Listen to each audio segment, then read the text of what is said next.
Joining me right now is New York Congressman, member of the House Oversight, Rules, and Agricultural Committees, Nick Langworthy. Congressman, thanks very much for being here. So what will you do in terms of this hearing if your colleagues on the left will not come? Well, this is just embarrassing. Anytime you want to discuss the Biden administration's border policies, they say you're trying to politicize it. They can't live up to the fact that we are not enforcing any of the laws of this country as it pertains to the southern border. Our members of Homeland Security, during the last recess, went and had a border boot camp. They saw firsthand what was going on. We've had hearings in the Oversight Committee and heard directly from those that are managing the border on how they don't have the resources to get the job done and just how many people have gotten away in this country. I mean, we have 600,000 people that got away last year alone. 600,000. It's ridiculous. And it's something that, Democrats have their head in the sand like this is going to go away. We have to enforce the laws. We have to get real about this border. I mean, it's just unbelievable what's going on over the border, right over Texas. I mean, look, we saw 4 Americans kidnapped by gunmen right over the border in Matamoros, Mexico. And then over the weekend, we saw a massive group of Venezuelans trying to breach the border, coming over the port of entry. And this was a massive, chaotic scene. I mean, this is happening right outside of America as they try to get in. And yet there's absolutely no emergency in the White House about what's going on. You're talking about the number of gotaways and the number of people breaching this country just in the last few months. How about 6 million? 6 million people have breached into America on Joe Biden's watch. And that does not include the more than 1 million, 1.5 million that have gotten away that we've seen through surveillance cameras. And all of these numbers are only the numbers we know of. There must be so many more who have gotten away. We don't know if they're terrorists because 100 of them already have been apprehended. They've been on the terrorist watch list. Why is there no urgency whatsoever in terms of the Democrats? They won't even go. It's clearly intentional. I mean, this level of incompetence is something you just can't explain away. It's on purpose. They don't want to enforce the border policies. And this is something that is now manifesting itself in towns and cities across America. Every community in America now is a border community. What we see in Texas, the imagery there, you can't ignore it.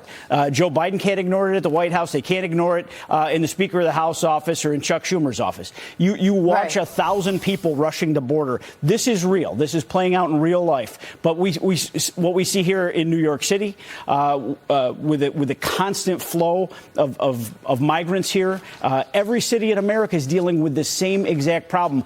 Meanwhile, this porous border is allowing the Chinese to pour their poisonous fentanyl and make billions with the cartel at the expense of so many Americans that are losing their lives. This is so disturbing, and you're right about every city and state being a border city and state. Joe Concha, jump in here. We've got new information. The New York Post is reporting that New York City's ICE office is fully booked through late 2032. Yeah.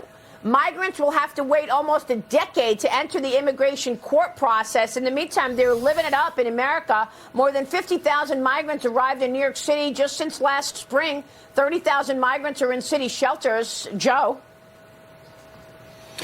Maria, it is unbelievable. And when you think about it, what are Texas towns going through? These are just migrants that were bused to New York City. What about Texas and all those small towns that don't have the facilities that New York has? But, Congressman, just a quick question for you. Is the reason why Democrats think they could ignore this and boycott these hearings is because the major networks, CBS, ABC, NBC, along with 2/3 of cable news, CNN, MSNBC, simply do not cover this story? So if it's not on their radars, Democrats could say, you know what, it's a conservative story. We don't have to deal with it.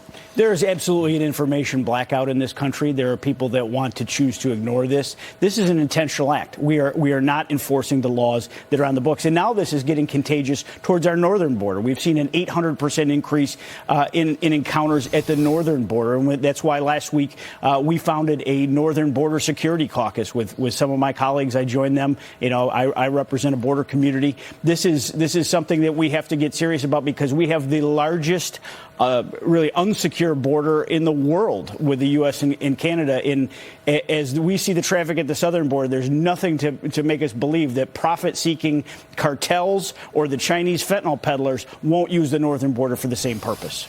All of this in the face of influence peddling and selling out to our number one adversary in plain sight. The House Oversight Committee is now targeting 3 of Hunter Biden's business associates. They sent subpoenas to Bank of America for the records related to the Biden family business dating back from January 2009. I spoke with Oversight Committee Chairman James Comer on Sunday morning, Future Sunday, and asked him what he's learned so far from the bank records he's seen. Watch this.